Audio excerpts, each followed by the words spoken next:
the speakers, and there will be no discussion, but after the speakers give their feedback on the questions that I'll ask them, then we can open it up to a discussion with the audience, because I think this is one of those topics that the audience will have experiences with and really formed ideas about.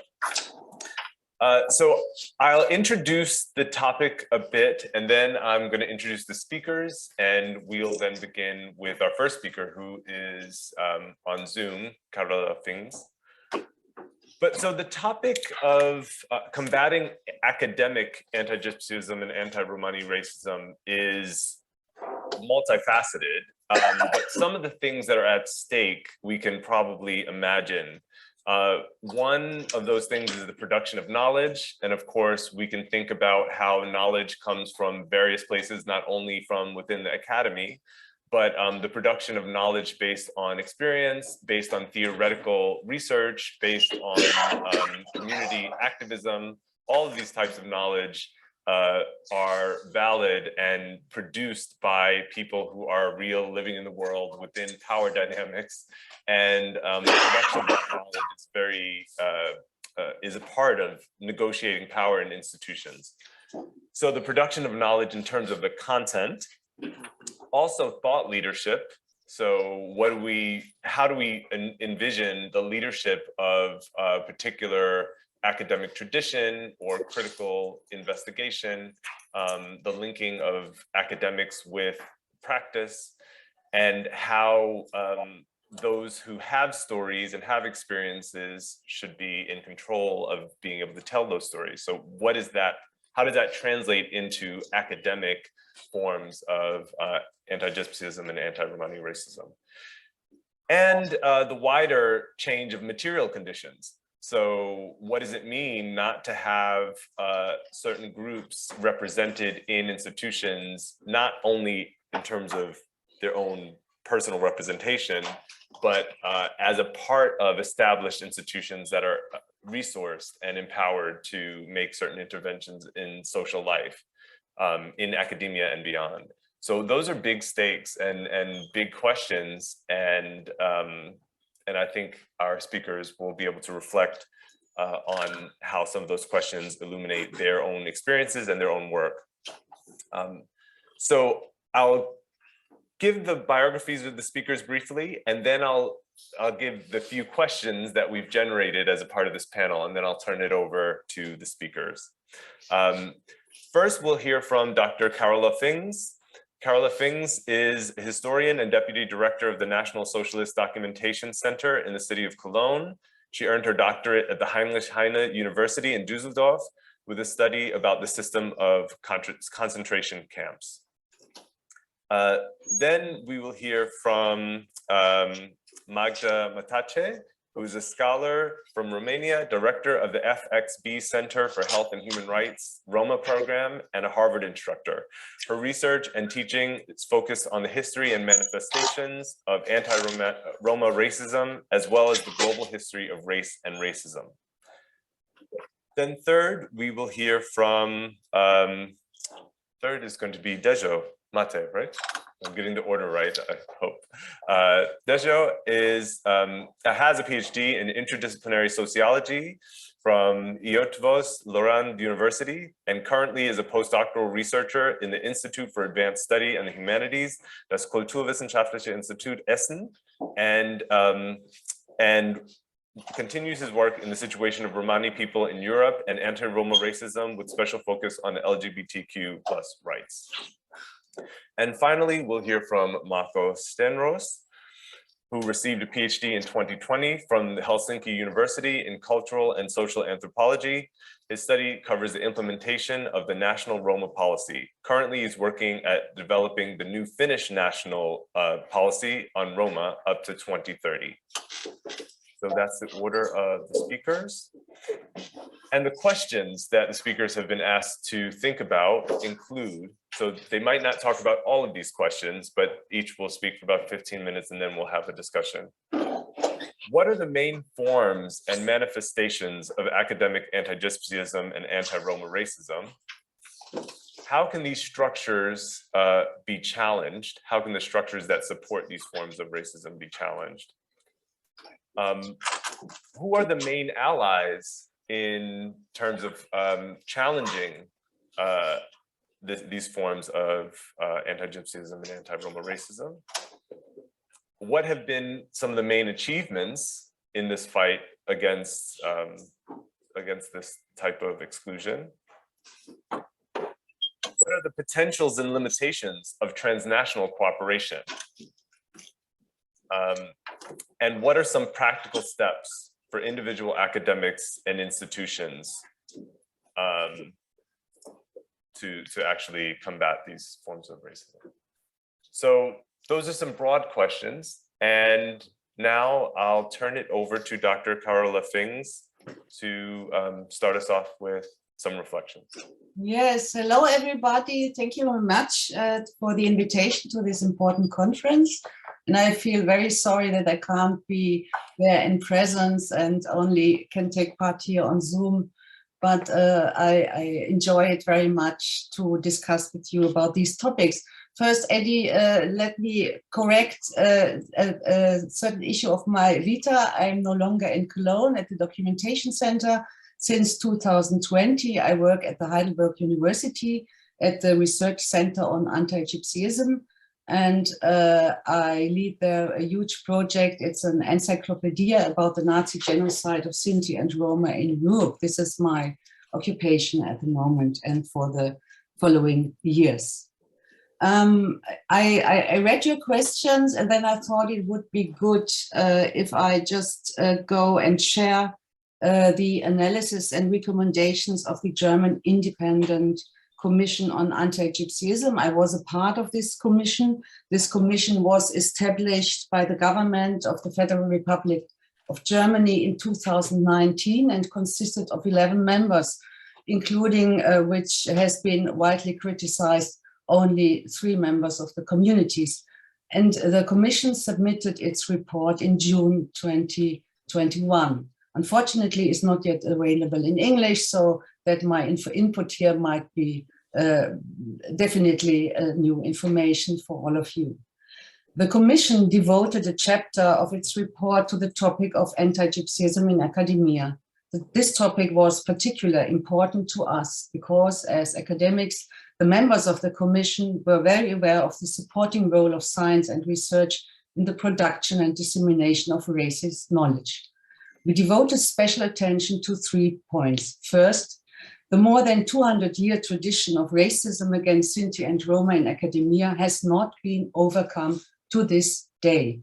We show how, since the late 18th century, Roma were marked as foreigners and incapable of cultural achievements, and how the anti-Gypsy foundation of knowledge in the European scientific sphere was spread through the centuries.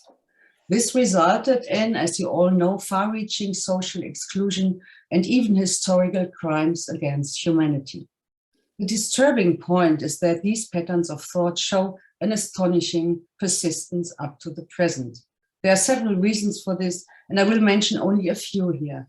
There was no critical counterpublic and no effective inner scientific contradiction.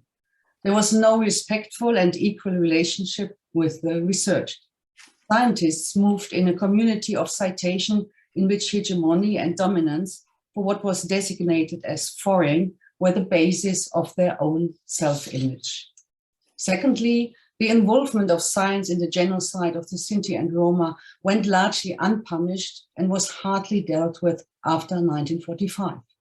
An example of this is the career of Eva Justin, who, along with Robert Ritter, was a central figure jointly responsible for the radicalization of persecution to the point of forced sterilization, deportation, and murder. Thanks to her doctorate in 1943, she was able to continue her career after 1945 without ever having to abandon her positions or being punished for her deeds. Justine is only one example of countless others who earned academic degrees in connection with genocidal crimes against Sinti and Roma.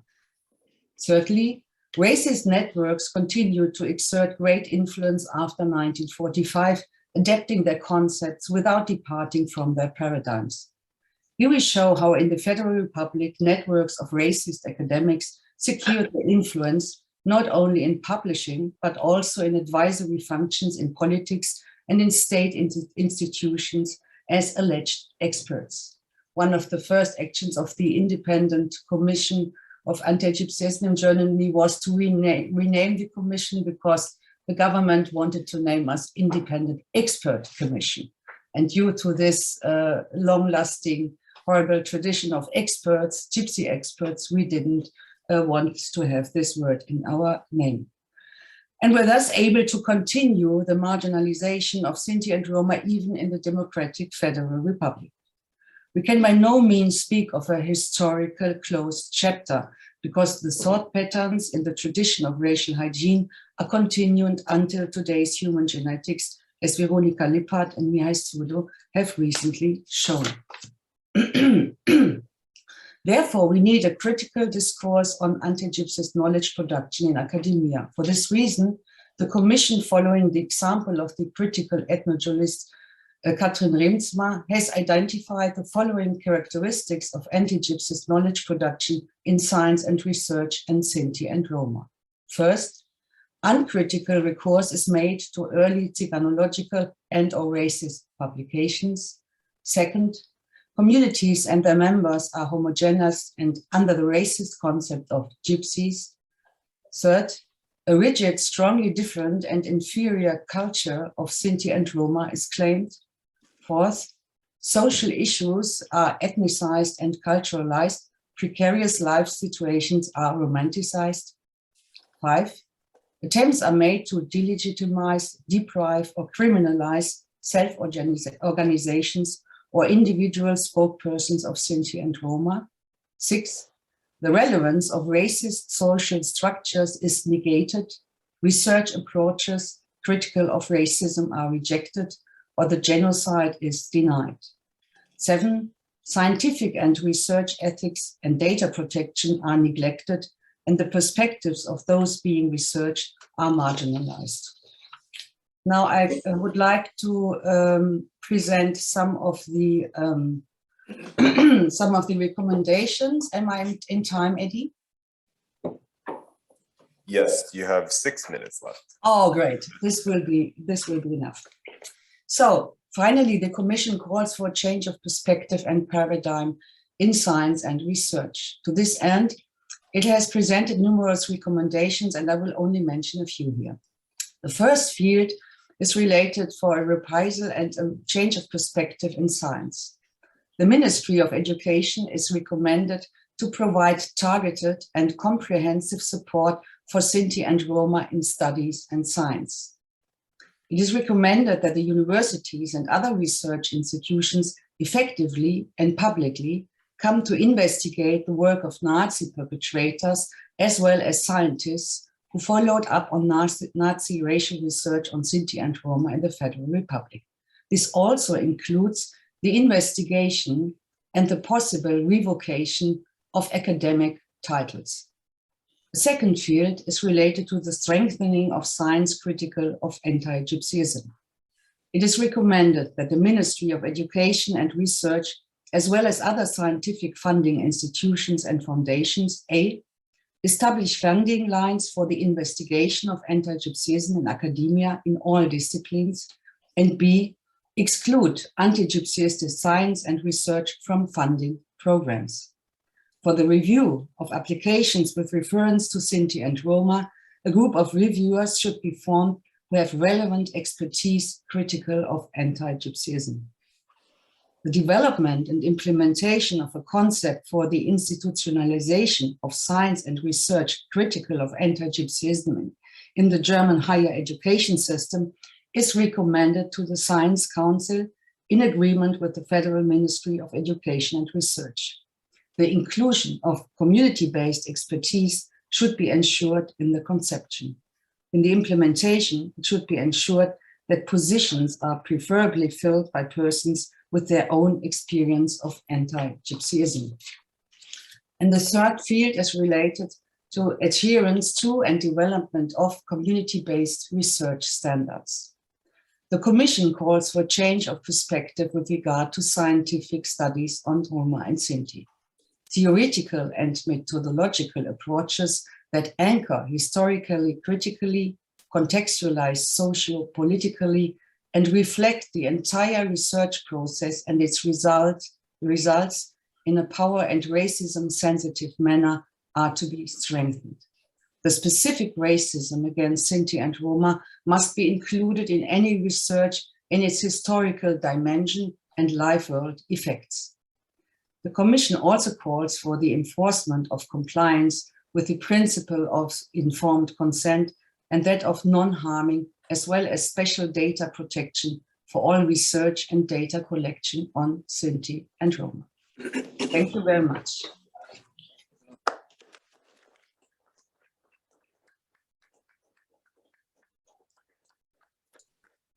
Thank you very much, Karola. Next, we'll hear from Dr. Magda Matache.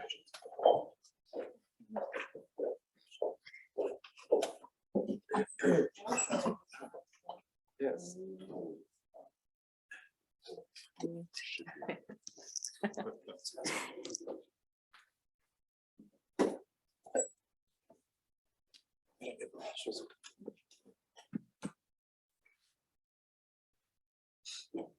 Do we have a PowerPoint or do I?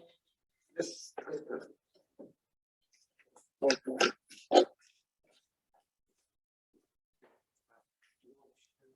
Yes, that too. Good morning, everyone. It's 4 o'clock in the morning in Boston, so first of all, I need to stand up. And second of all, I really needed this PowerPoint presentation to be able to organize my thoughts because it's hard to focus. Okay. Thank you so much for your help. Yes, you should switch to facing the whole screen.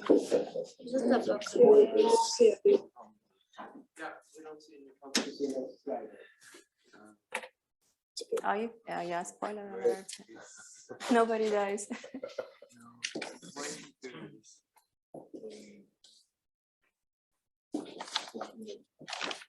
So much. Okay, good morning, everyone, and thank you so much for such an engaging meeting yesterday. I've learned a lot, and a few of us kept talking about it until 1 o'clock in the morning. Another reason why I have to. So the organizers asked me to. Let me see, to reflect on a few questions related to anti-Roma racism and academia. And I will start by saying that I find the first question on the main manifestations of academic anti-Roma racism particularly interesting, but also challenging in so many ways. And I'll explain why. First of all, I would say that there are not many systematic reviews of Roma-related literature in most fields. Karola spoke about their work in Germany, and the work of the Commission is absolutely fantastic. And we know that Mihai Surdu, who is there in the corner, and his colleagues engaged in a 5-year project analyzing 450 papers and 5 DNA databases to understand how researchers deal with genetics and Roma. But I won't get into the details of Mihai's work because he's going to talk about that tomorrow. Although I would say that I think that perhaps that's the most important study that I've seen in the past few years for us. So thank you, Mihai, for doing that work.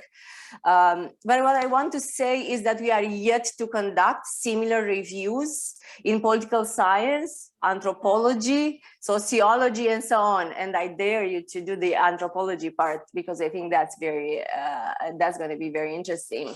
That we can't really understand the full dimension of academic racism enacted through exploitation and extractivism or forced representation of Roma, the use of biological, behavioral, or cultural deficiency explanations for structural injustices, or other means. We do know, for instance, that just based on some observations, that very often Roma scholars would refer to structural injustice as the actual problems. And then we see quite a few non-Roma scholars referring to these ideas of behavioral deficiency or cultural deficiencies to explain the injustices against us. But again, we don't have an actual review to look at this. Thus, we know that, and we can point to many papers that use and reproduce anti-Roma racism in various disciplines, but we can't rely on reviews like Stenroos or Karola to make conclusions about patterns and the length of racist research in other disciplines. Academic racism also manifests itself in academic publishing. But again, in the absence of data, we can't unpack, or we can't be precise in unpacking academic bias. We don't know the ratio of Roma scholars in academic institutions, although we know that is not high. We don't know the percentage of Roma scholars publishing different disciplines, or the numbers of citations of literature written by Roma scholars. But we can carefully assume that they are very minimal. Nevertheless, we do know that academia and scholars did not receive some sort of vaccine that prevents them from acting racist or prevents them from benefiting from or participating in systems of oppression. And I say that in the context of how I actually understand anti-Roma racism, namely as a continuous, multi-layered, and often invisible machinery of hegemony, which is embedded in the past, but also in present-day state and societal structures, theories, ideologies, relationships, and social practices. So as Lindsay Bailey would say, is the totality of ways in which we can see racism. So it's not just one place or another. Thus, patterns of anti-Roma racism endure conjointly or alone in different spheres of society and influence, where the capacity, a legacy, or the practice to exercise power over Roma exists. Furthermore, as we can't disconnect racism from power, we should discuss it in the context of academia too. So power is embedded, normalized, and unquestioned in all levels of academia. It materializes, for instance, in the biased capacity and practice to largely construct and advance demands, research projects, or syllabi that ignore and neglect the Roma and structural racism, but focus sometimes without context on a consequence of that oppressive system. And very often I receive requests, for instance, from feminist scholars who want to talk to me about early marriages or domestic violence in Romani communities. And I often feel upset by that, because I think that's not the only story, or my expectations from white feminists is to help us diminish the inequities between Roma women and white women as well. So it goes beyond these ideas, these consequences of an oppressive system. And such actions are often presented as neutral, but in practice, they actually exclude the realities or the research needs of the Roma. Embedded power, if we were to use a concept from a well-known scholar in the United States, also emerges in the practice or the capacity to make decisions for Roma, ignore, control, or tokenize Roma scholars, or the practice of disinvestment, including through refusing to fund the Roma-led research.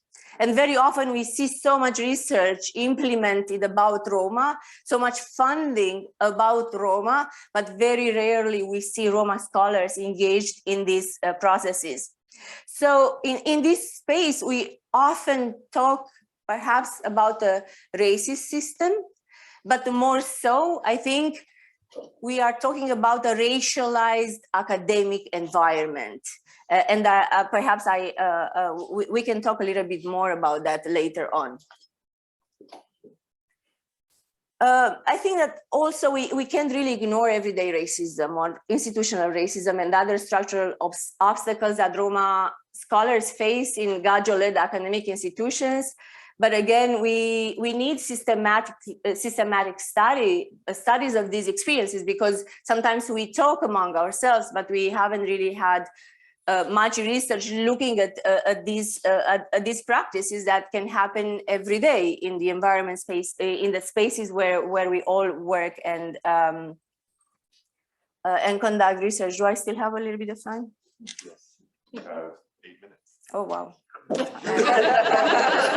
It feels like forever. So now perhaps just to talk for a little bit about this question of how do we challenge these structures in place? And you know, this is not the topic of my current research, so I don't want to, you know, come up with some things that are not based on actual research. But I did wanted to mention an 2017 op-ed that I wrote in a moment of self-reflection, and it is entitled "Dear Gaggio Scholars."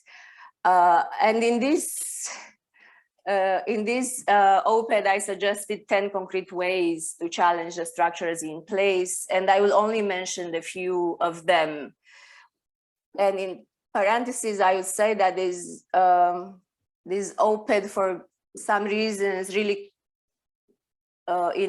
impacted my work, because I've received several emails, including from Roma scholars, who are upset because their supervisors, PhD supervisors, were not happy with what I wrote, and they are non-Roma, right? So they are unhappy, and they felt that I kind of moved them away from the space because of these 10 points, and I'll describe them so you can see for yourselves how much I engage in that or not. But what I said was that it's very important for scholars to employ genuine reflexivity and unbiased inquiry in research related to Roma. And to do so, they have to think about the nexus between 3 key areas. One was academic biases informed by previous work and common knowledge. I mean, all of us have read previous work. Jan talked about it, and he writes about this beautifully in his book. So of course we can be, you know, biased based on that body of knowledge or common knowledge. And then to really think about scholars' positions in the social hierarchy, and Maria and I talked about this yesterday for 4 hours, and also to think about their own theoretical approaches to the Roma. And this is to say that, you know, we can't just put theories on Roma, just borrow, we need to come up with theories based on our own experiences as well. And then another recommendation was to shift the framework we use to consider Roma always from this perspective of social issues or lifestyle or these deficiencies, but rather to look at Gaggio-ness and to look at long-lasting racist doxa. That is for me to say, okay, so if we are studying Roma, why do we keep looking at how poor Roma are? Why are we keep looking at, you know, how bad we do in school? Why don't we look at the system that actually pushes this social issues. And the other recommendation was to involve Roma as equal partners in Roma-related research, not only to validate findings, but also to participate equally and substantively in all studies of research. And of course, employ participatory action research methodologies and other participatory ways of conducting research. There is a lot more about it, including the idea of appropriation of our identity, especially in the case of scholars who have been in the, in the scholarship or the Roma movement for a long time, and then suddenly after 20 years they feel that they are Roma. So it's important to, to keep that in mind as well. But to end a little bit on a positive note, I will also look, I want to reflect for a minute, Eddie, if you allow me, on the main achievements that I see as having happened in the past few years. And I think that to me, perhaps the most important one is really the emergence of Romani scholars and their contributions to strengthening and changing the field of Romani studies and the birth of critical Romani studies, or Romani crit, if you will. And the other one I would say, in my very own subjective way, is the establishment of Romani studies programs and departments such as yours, Jan and Solvor, at various universities, and the collaborative projects and programs and conferences that they have established, including this conference today. But such collaborations, including the Memorobia project, which is a 3-year research project on slavery implemented by these two wonderful people, Solvor, Jan, and our colleagues at Harvard and Amarero Mensa in Romania. So these projects focus not only on producing research, which I think it's important, but also on creating spaces for emerging Romani scholars to learn and grow as scholars. So when I started as a scholar 10 years ago, I didn't really benefit from Roma mentors, the way I benefited from Roma mentors when I was an activist. And there were no Roma scholars to lift me up. They were there, but I think that they often looked at me with suspicion and, criticizing instead of helping and so on. So in my work, I think learning from that experience, I try to give people a chance. I try to work with emerging Romani scholars to lift them up and, learn from mistakes rather than point out at those mistakes. So I guess that's all that I have for today. I also wanted to say something about alliances, but I think that Dezso is gonna continue in that. So thanks so much.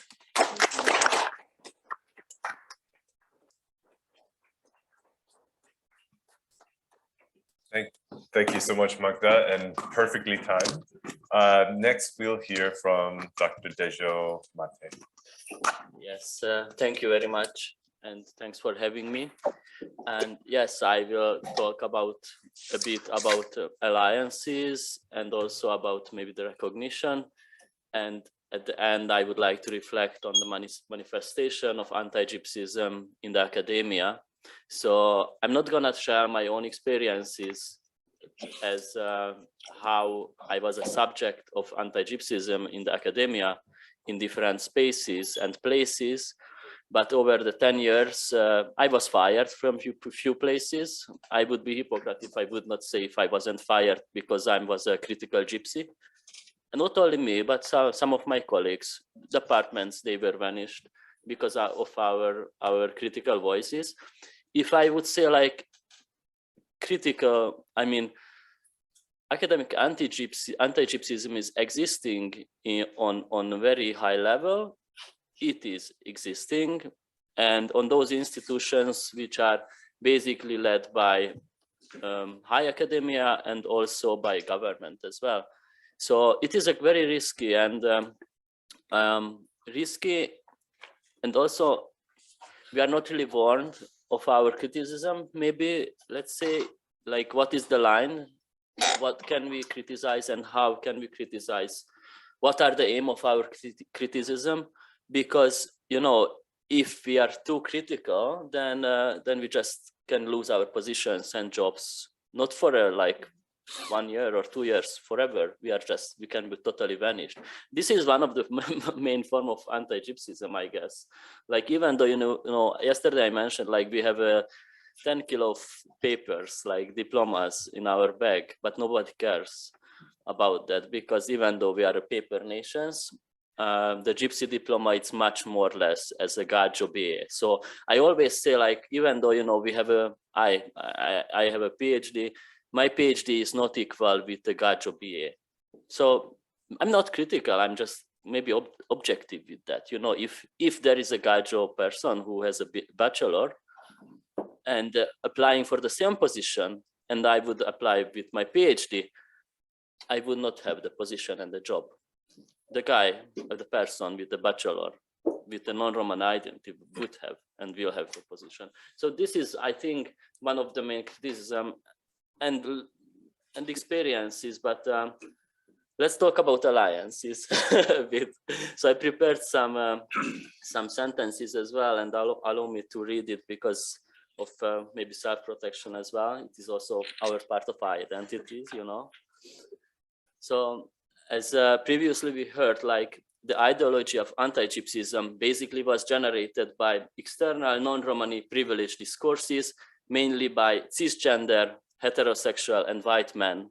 It's no doubt, it is the fact, which often presents a racialized, classicist, sexist and objectified conceptualization of Romani people. This dehumanizing stigmatization excluded our own narratives and representations, limited our access to knowledge and to its productions. For example, the needs, visibility, representation, and lived experiences of Romani people and Romani scholars, Romani women, Romani LGBTI people, Romani feminists, and I can go on, so on. Academic and activist discourses, even with good intentions, often reproducing othering images of Roma, as Dr. Maria Bogdan quoted or wrote in her thesis. Narratives of underclass, ethnic minority, disadvantaged group, and catch-up play these roles. So when we're talking about this kind of categories, everybody knows that we are talking about the gypsies with a big G, or let's say small g, in much more stereotypical way. Critical self-narratives are necessary to analyze the social and historical embeddedness of such categories and distinctions as Roma per Dezso and Gypsy/peasant. In case where scientific discourse is about the underclass, the poor, the minority, the disadvantaged, the catch-up, or ethnicity, everyone clearly knows that the subject is the gypsy. These positions are currently still at odds with what practitioners and privileged science call suffering discourse. We got also this criticism from our institutions many times that what we are producing is not academic knowledge. Those are suffering discourse because we cannot produce objective knowledge based on our gypsy identity. However, in order that forward-looking social change and mobility take place, scientific and self-narrative and objective reflection are necessary and needed in academia, in social science, and in the movements as well. Repeated struggles from the lines around those who can enjoy absolute rights and freedoms in today's movements, politics, alliances, and in academia as well. Having our alliances, engage support is more important than ever, because we have, I think, one of the hugest or greatest numbers of Romani scholars at the present. And also, I would like to highlight that, however, we need alliances, but we don't need toxic alliances. The theory of collective action states that cooperation ideally promotes common good for all. It could generate a solid commonwealth via group cooperation and reliability. Based on Spivak, only through open cooperation can dominant groups and the subaltern enjoy the results of cooperative action. Alliances must recognize when they suppress community members, representation, leadership, and try not to create more harm and inequality than reliability and support. If a single person is hurt by such an alliance, which I call toxic alliance, in academia or in a movement, then the whole community falls victim to epistemic violations. On the other hand, personal and social privileges, speaking excellent English, being a cisgender man, being a man, for example, must be mobilized to promote and strengthen our communities for the collective good. Self-centered and power practices damages those who are invisible, vulnerable, and powerless. Egocentristic competition in academia and in activism creates oppressions and misrepresentations for hidden members of the movement and in academia in the knowledge production as well. The positions of the oppressed via such of kind of puppet powers, which we sometimes getting, can easily shift to the oppressor with no acknowledgement or acceptance of subconscious self-colonization. Acting in solidarity requires an understanding of whom the individual is acting in solidarity with and why. In my criticism, alliance building faces two main challenges. First, the role of alliances in the conceptualizations and deliberation of the values of emancipation.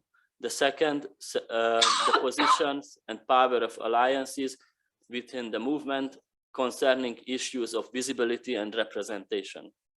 So, and the last, I would like to highlight the form of manifestation of anti-gypsyism in academia, even though I shared some critical thoughts. So in my experience and lived experience, let's say, the main manifestations of anti-gypsyism, the racist and biased studies on gypsies in academia and in arts and cultural production, on Roma, and even further reproducing the images of the gypsies in this kind of knowledge productions. The second, lack of institutions, spaces and places of Romani scholars, of academia and knowledge production. We need more. We don't need, you know, kind of positions, which is a kind of puppet positions. We need departments, we need institutions, we need leadership. The third manifestation of academic anti-gypsyism, vanishing visibility of Romani knowledge production, clearly not quoting our work. Thank you very much. Not quoting our work, and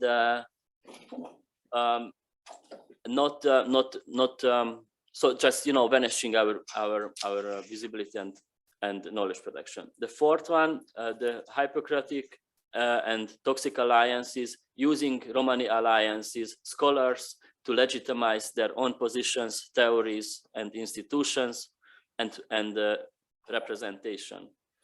And clearly, how we could challenge this, if we want to kind of general change in academia and in the Romani movement, we need to take in our hand our leadership and share the powers with supportive alliances, and not asking, I mean, we need alliances, but those alliances who are our alliances. And so we have, so one more second, just I have to reading my thoughts.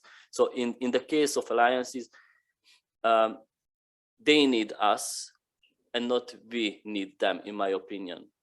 And this is our main issues. Like, we always think that we need the alliances. No, I think they need us to legitimize them powers and position.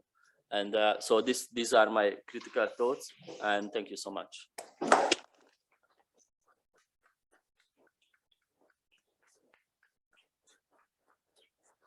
Thank you so much, Dezso. And finally, we'll move on to Dr. Marko Stenroos. Thank you. Just a moment. Is it working? Yes. So thank you, Dezso. What remark me about your speech was what I talked yesterday about the ladder of participation.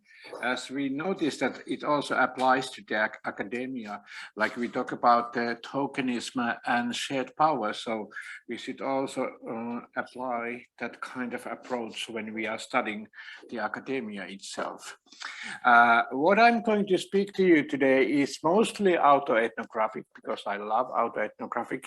And once I was having a PhD seminar at the Helsinki University, and the professor said to me that, why don't you write an autobiography, autoethnography? I said, are you crazy? I'm not going to write that kind of stuff to highlight my Romaniness, in that nobody will take it seriously if I do that.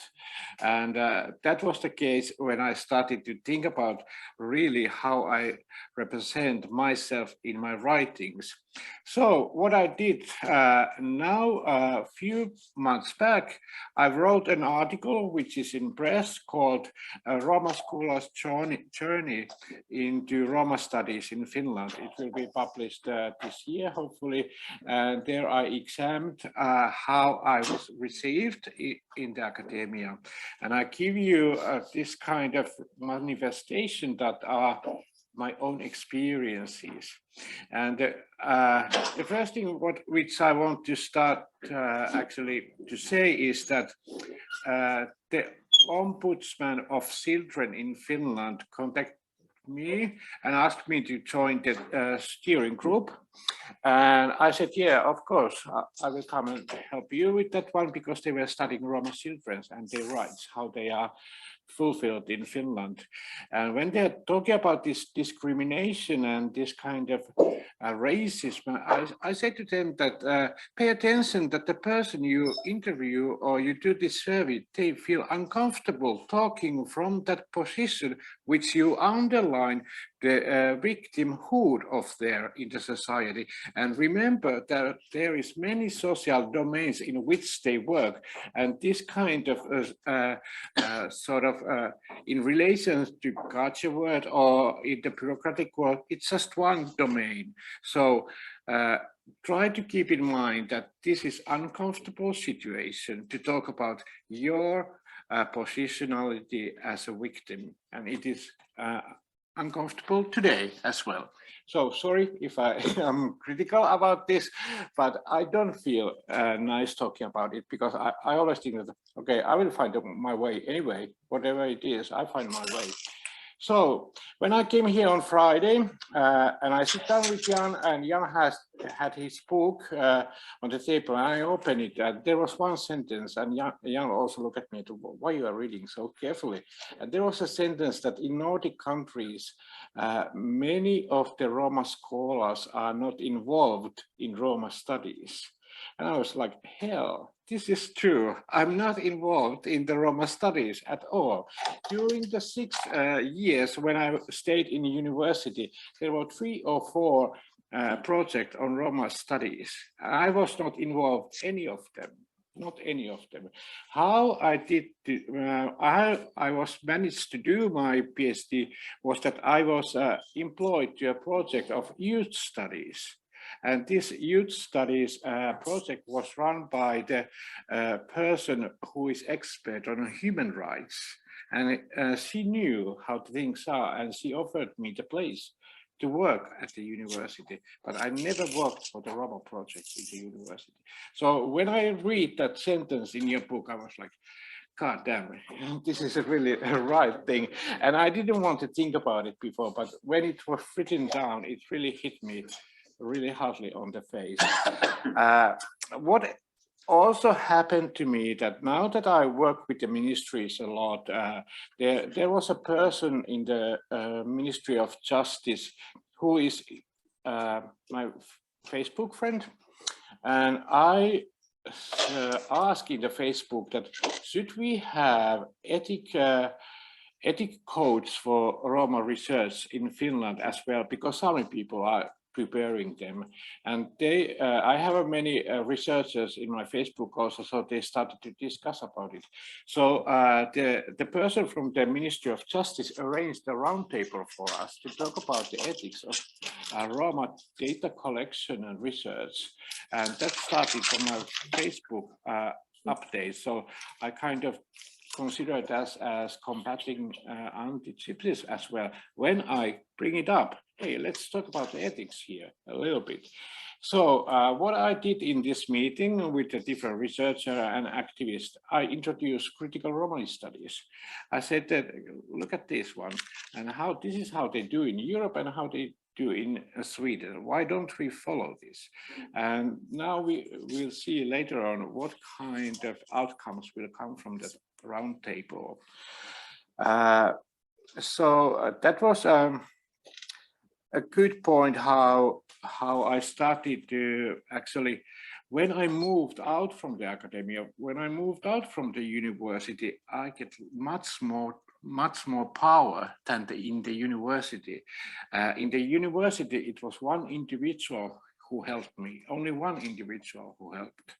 And when I'm in the position where I can influence with my PhD and with my position in the organization, Finnish Institute for Health and Welfare is a research institute as well, but we are developing a lot of things, and they really trust your expertise, yes.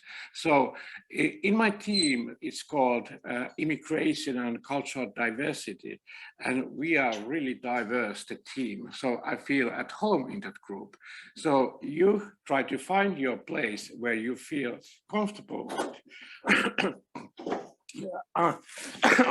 Sorry. Unfortunately, it wasn't in the university, and I was thinking that yeah, I did the right switch when I changed the place from the university to institute. And what other I want to highlight is that what we are talking about the allies, we can recognize those individual allies who can help us to go with our own work. And it's true, they also need us. We don't need them, because it's kind of nowadays they cannot legitimize their work without our participation in it. And the one thing is, what I noticed, I was once introducing my thesis I was invited speaker in the Roma project. It was an international Roma project dealing with the public space. And I was talking like 15 minutes, and I noticed that these people are just, they dropped their jaw down, and I was like, what happened?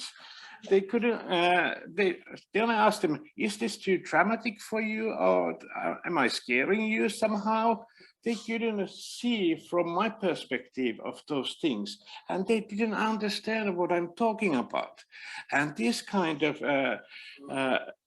issues that we introduce our point of views, we introduce our new research questions, and we introduce different approaches to it. It makes people also scared when they have to reconsider their approaches to the issues. And that was really a funny situation when I noticed that the people, like 15 minutes, they didn't have any micro gesture on their face, like, what is happening? And when I went back to my colleague, I was like, okay, I think I screwed up now this time. But it was just, I introduced my work, and I hope they started to understand that you can see things from the different perspectives as well. So what I'm saying, find those people who support you. Like you speak yesterday, make your own tables. I'm now in the table here, so I'm fine. I find my way. Thank you. Thank you.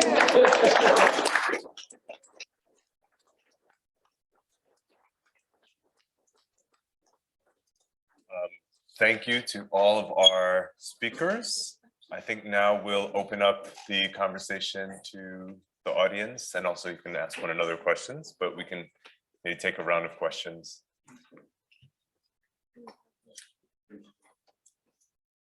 Okay. Question here. and then here in the front, and then in the back. Yeah, I just wanted to comment on this, that there are many Roma who are not involved in Romani studies. And I think that is really important because obviously identity is constructed in every situation. So you may be Roma in one situation, in another situation you may be identified as a man or a woman or an academic or whatever you do. And I think it's very important that we don't get trapped in this idea that we need to be involved in Romani studies, because we need to have a self-confidence of saying we're specialists in our own field. And 20 years ago, when I was very involved in Romani studies, it was quite a circle of events and we're just studying ourselves all the time. And I felt that it could never rise to a professional level. And so I think it's quite important to say, I felt obliged when I was younger to do Romani studies and be involved just in that. But I think it's very important for us to be able to say, we're humans like everybody else. We have our field of professionality and we stand up for who we are. And I think this is the liberation that is really important. I think it's a big mistake to think as a young person that you need to, I need to do Romani studies. I need to be in the Romani struggle all the time. Because actually, like, we can be confident. You can be a Jewish person and you're really good in your field and people respect you. And I think that's something we need to give to young Roma as well. Because I see so many who think, oh, I managed a university and now I need to do something with Roma, but maybe that's not their field of expertise. And they get stuck in this. And I did that when I was young. And so I think it's really important to feel free, do whatever we really want to do that very well. And that is a really good example for young Roma to see that you can be proud of being a Roma and do whatever your calling in life is. I just wanted to comment on that because for young people, I remember when I was young that I felt an obligation. I had university degree. I have to just write about Roma, but I can write about so many other things as well. Yeah, I just wanted to comment that because I find it's important for young people. Question in the back, and then Maybe we can reflect the time. Can I comment on that? Yeah. Comment. I want to hear you. Me too. Because Ge den till Soraya först. Eddie, let's hear from Sarah. Eddie, maybe it's better by question because Yeah, it will exactly. Thank be a lot you of very questions. much. And thank you to the panelists. I really enjoyed, and I am super proud that you are Roma and you chose to do better for the future of Roma. Of course, you have capacity to do other choices. No doubt about that. I never doubted that. But the way that you choose shows also your base, how founded and grounded you are in your humanity. That's the most important. And I would do the opposite of you, sister.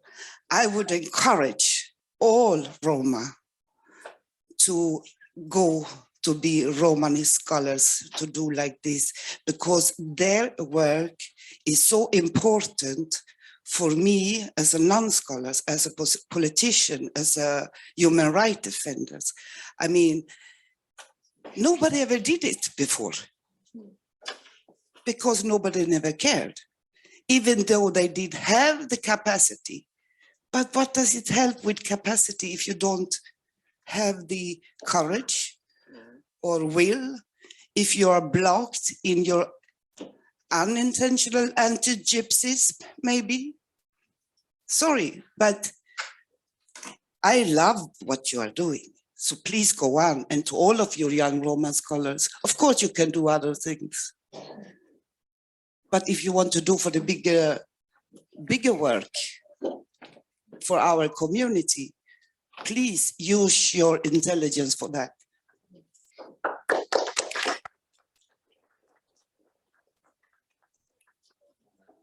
Yes, we would. Marta, some responses, and then we'll have the questions in the back. if you go first. Okay. Are we going to respond or take a new question? We are not ready for a new question, though. I mean, I would respond to that. We are not ready for a new question. We want to. Yeah, have the responses and then the question in the back, and then we'll take more. Yes. So thank you both for your comments. I think it's, and coming from sisters, it's very it makes me feel very emotional, and I think it's so important that our opinions are so diverse. Even this conversation, I think it's interesting because we come from totally different schools of thought, perhaps totally different experiences, totally different Romani groups, and all that. So I appreciate your comment. I think that what I would say is that yes. We are all an identity puzzle, right? Of course, I'm also a woman, I'm also Romanian. I'm not young though, so I don't think that you're referring to me in that comment, but so maybe just, just you. But so I think, of course, yes, though all these identities are there, but you well know that it's the Roma identity that is most often questioned in our case. And of course, it's an intersection of identities, right? So whatever we can think about as in reason for oppression, then all these oppressions matter. But in my case, let's say that it's my Roma identity and very often my gender identity that are in question. So I've made a decision many years ago that I would go on this path of working with and for my people. Now, don't get me wrong, I'm here and talk about Roma, but at Harvard, I teach a course that has nothing to do with Roma. So I don't feel the need to justify that or to explain to people in this room that I do something else. They can take it or not. I don't have to justify it. I write a book on reparations, which is not about Roma. It's about our, global community. Do I need to justify it? I don't have to. I made a choice to be in this group because there are very few Roma scholars who are actually writing about our experiences. I read years ago Isabel Fonseca's book, Bury Me Standing. I cried. And whenever I would meet an American person, they would say, did you read Fonseca's book? It's excellent. And I couldn't find myself in that because one of the sentences that, triggers me to this day is something that she wrote, gypsies lie, yes. Period. Gypsies lie a lot. So I don't want to be part of this movement when Gaja write about us because we Roma have to prove ourselves that we are good enough to be in the white world. No, thank you. I'm good where I am because I'm in this space to do stuff and to work for my people, for my mother, for my nephew who has to, spend some days somewhere in the shadows because he doesn't want his skin to get darker than his, because he sees the value of whiteness. He saw it at the age of 5. So if he knew it, I have, I think, a right and I have an obligation to do something for him. I don't have to justify it. I just feel like saying these things. But I disagree with you, sister. I'm sorry. Yeah. I'm not saying we should not do Romani studies. What I was saying, because I heard about this comment in the book that there are many Roma who do not do Romani studies. That's what I'm saying. I'm not saying we should not do Romani studies. And obviously, I have done Romani studies for 30 years myself. It's not that I'm saying but we you shouldn't. Put it somehow in this framework of when you are young, you're doing this, and now you are beyond it. Yeah. You see what I mean?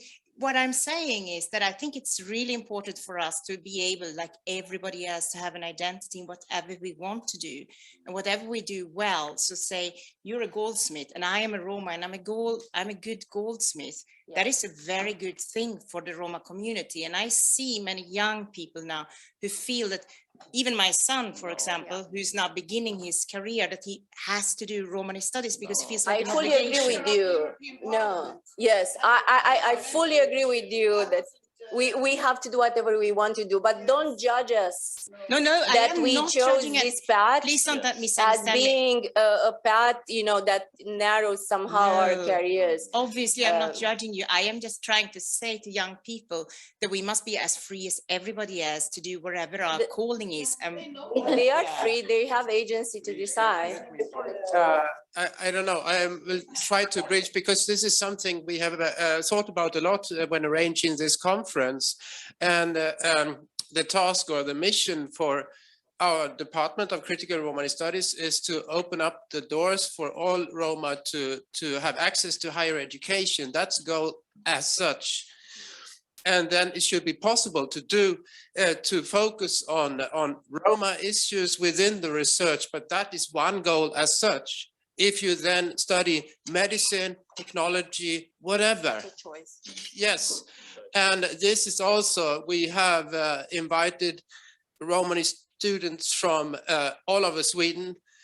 Our goal is not that everybody should focus on critical Romani studies, but if they focus on higher education and doing what they can fulfill, that's very good. Yes. So I think this is trying to. Yes. I just would also reflect in a second sentence to you with respect.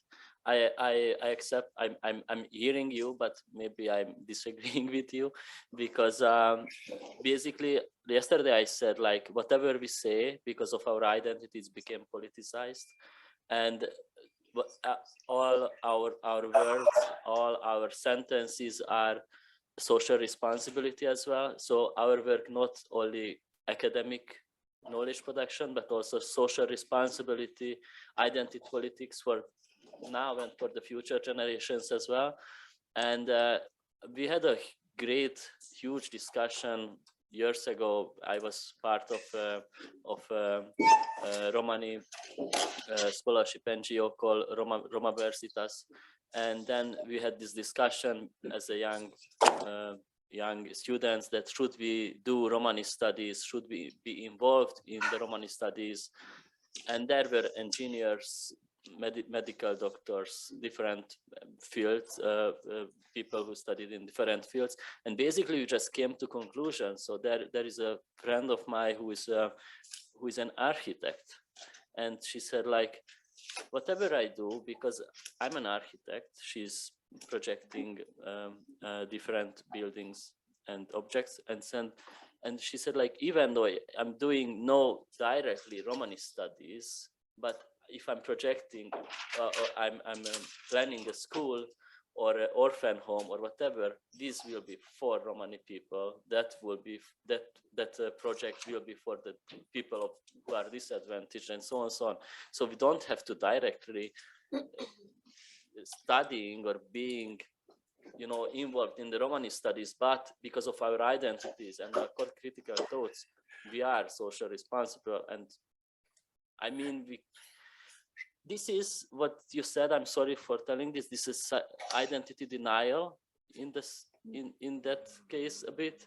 No, Maybe. but that I think you cannot tell me. That is No, not I mean, right. yeah. Because I was saying that we can be very proud of our identity, Yeah. whatever we do. Yeah, I'm sorry, but you So know, that is not yeah. denial. I think it's very much the opposite. Yeah. That you do whatever you want. I want to comment Yeah. on that too. So yes, if we are really thinking about the equality, inclusion and participation, I think that Roma, how do you say, possibilities should not be limited by any chance by their ethnicity. I encourage, even in the policy paper, Roma to educate them to the different fields where they can see Roma working in the hospital, working in the different areas. And it doesn't matter from that point of view that you are focusing on helping your community. When you are present in the society in somehow, it helps the presentation of Roma in general. So do not limit your options to based on your ethnicity. Go beyond it. Thank you.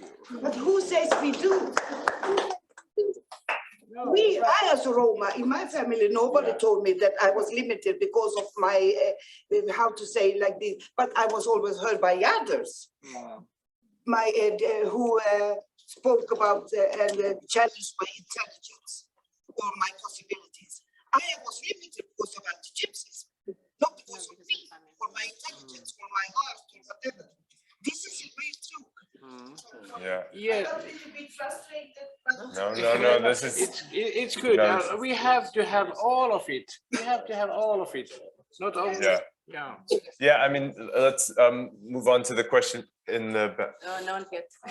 Oh, sorry, you don't want to ask your question anymore? Can I have a last comment? Just can Oh, I you have a comment on this? It's, Okay, let's take it. I just wanted to say that from a as a non-Roma, when I speak to other non-Roma researchers in the field of Romani studies, I don't, from my perspective, this is not where the problem is, that Roma are too much forced into. I agree with what Marko said from an equality perspective. I will not, I mean, talk about what choices individual Roma should do. I mean, obviously, everyone should be free to make their choices. And I think that's what it's about, that at the point where we are now, I speak to many non-Romani scholars who don't let the Roma scholars in. So I think it's more about that Roma should have equal, not equal space, but a more space in the Romani studies than non-Romani scholars. So I mean, from what I see, it's more about that that you as Roma should also be allowed to make that, I mean, yeah, you should also have that choice of entering Romani studies and being involved in Romani projects. And we talk about from Finland, what you say, there are 4 projects, research projects in Romani studies. There are non-Romani scholars. So obviously the problem is not that too many Roma are forced into those projects and not allowed to make other choices, but the doors are closed and they have to, and that's wrong. So yeah, thank you. And while we're going to the next, question, what I want to say is that in a way it's a false problem, because if we were to think about Roma Education Fund, there are thousands of people who received scholarships, Roma students. We rarely see some of them in the Roma scholarship. That's first, because they make other choices, good for them, medical doctors, whatever they do is their right. Second of all, the Roma scholarship is also very narrow. We don't have resources. People fight on resources. There are only 2-3 scholars here and there, and many of the good scholars, and I don't even want to say their names, that it breaks my heart to see them moving away, not because they don't want to be part of the scholarship, but because they don't have the resources to be part of the Roma scholarship. So I see your point. It's just that I think we are just in a different place. I'm done. I mean, this has been really a productive conversation. Let's go to the comment in the back, and then I don't know if you want to. So I just have a short. Yeah. I have just so a what's short happening comment, here? yeah. So let's go this comment and then the comment in the back and then maybe one more. So we can take 3 questions. We have some hands over there. And then we'll go to Karola. Yeah. So yesterday we were talking a lot about privileges and positionality. So I think there is a lot of privileges involved in saying that you should do whatever you want because you are free to do it. I mean, we don't live in a raceless world, in a raceless society where there is no race. I mean, I would love to do that. I would love to have an utopistic experience, you know, where I can be whoever I want to be. Unfortunately, it's not the case because we are racialized, we are sexualized. So there are so many Roma scholars who just don't have the opportunity to not to talk about being Roma because it's just visible on their skin color, because they went through so many horrible things because of their Roma identity. So I would love to live in a world where there are so many privileges that we can do whatever we want to do. But unfortunately, until nowadays, it's not the case. And maybe it's a question for you, Roma scholars, that how how do you feel about it? Like, have you ever thought about not talking about Romani identity? Yeah, thank you. Thank you so much. So we'll take the question in the back.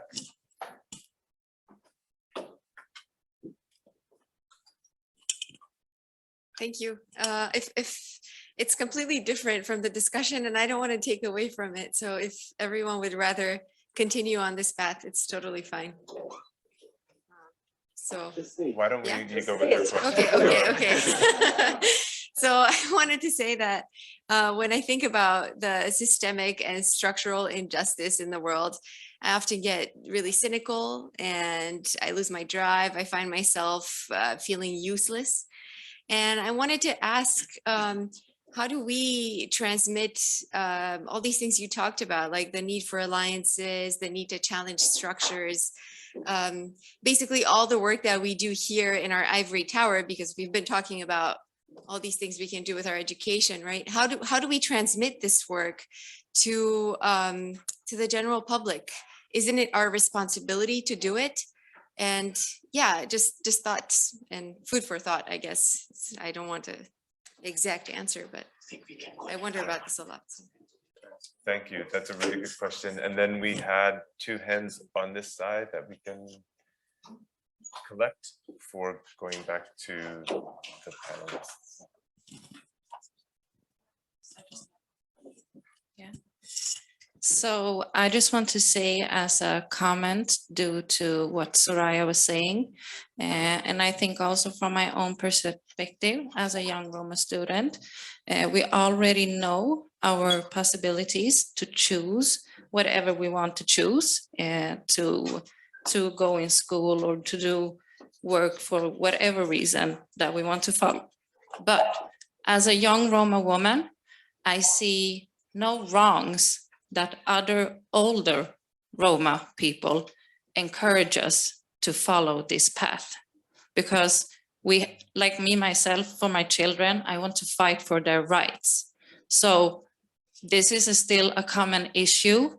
My dad and everybody here has been fighting these questions for many years, but it's still an ongoing issue. So I think it's important to encourage us, because still today, I'm afraid to write in my CV. I can cry about it when I think of it, because I can still today think that, do I want to show that I have been studied Roma studies? So this is a very serious topic for me, because today it's a real life issue for me. Can I write in my CV that I have been studying Roma studies? And can I tell my story and be real about it? So I just want to say thank you for all older Roma who have not had these possibilities, and also non-Roma who are encouraging us to follow this lead. And we're not forced to do it, but you give us the opportunities, and I'm very grateful for it.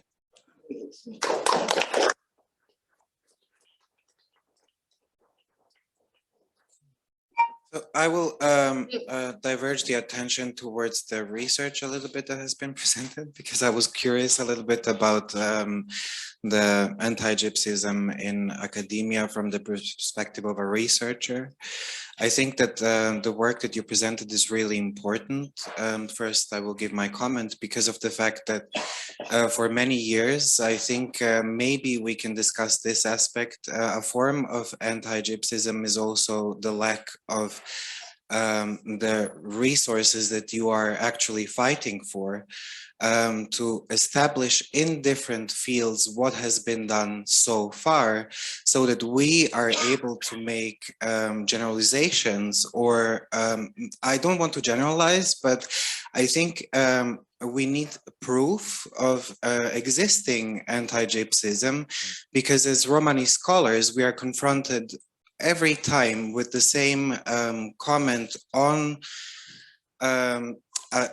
trends that we try to explain how they happen, that it comes from a biased position of our and personal experience, while actually what is being shown is that it is not our personal experience, it's a scientific fact.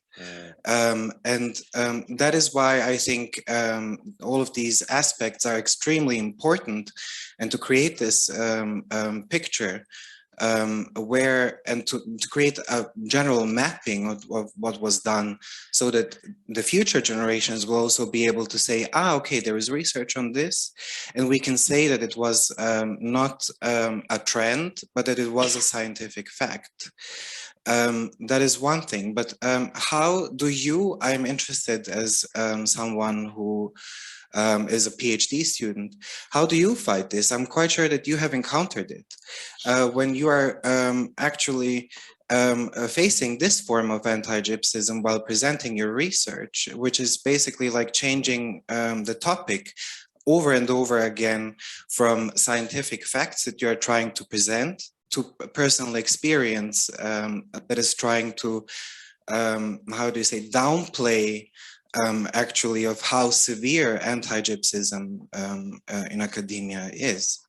So, thank you. Thank you. So what we should probably do is take a round of responses from the panelists. Maybe we can start with Karola, who is online, and then have a final word from our panelists here in the room.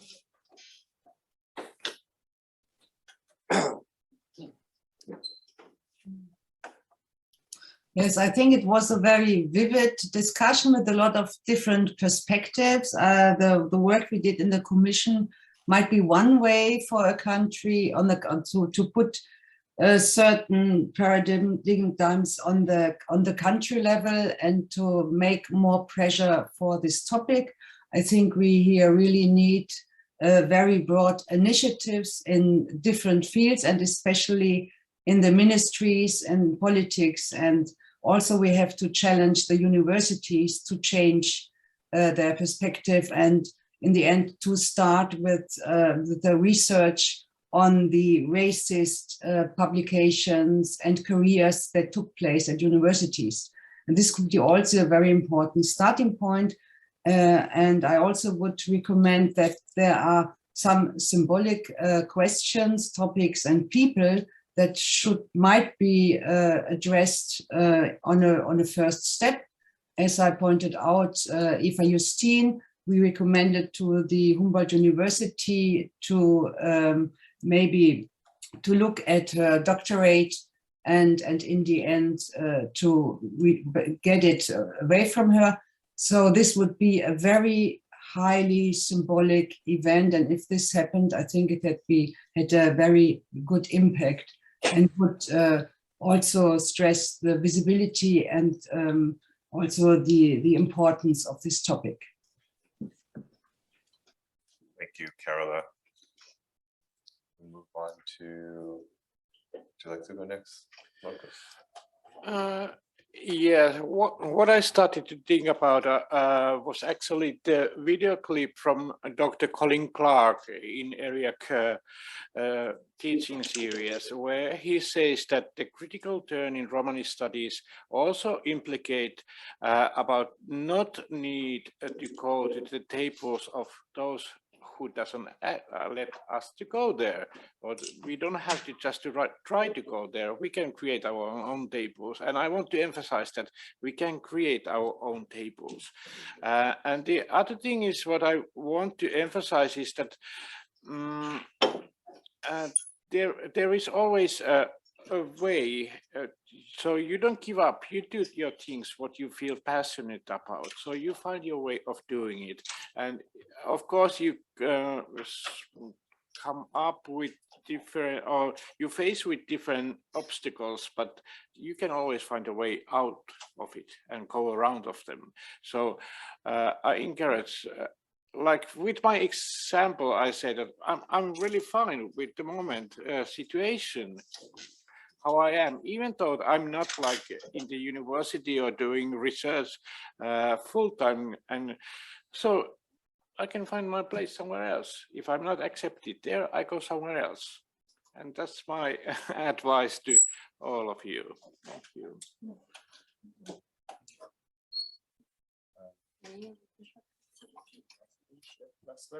Okay, then. Go ahead, Dezso. So always I say that you know, being visible, it's a kind of privilege, but it's very heavy and difficult to talk when nobody sees us, being at home, being alone with my partner, with my cat, and nobody asks us like what are our crises and struggles, right? So nobody sees that when we are depressed, when we are physically harmed, when we're getting ill of stress, when we just cannot talk or we don't want to see people of physical and psychical violations of because of anti-gypsyism, you know, being super cool and sitting here and talking about anti-gypsyism.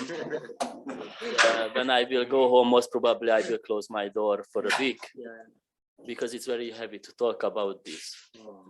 And so our price is not only our salary, which we are getting sometimes, if we have a place and position, but our price is also our physical and mental health.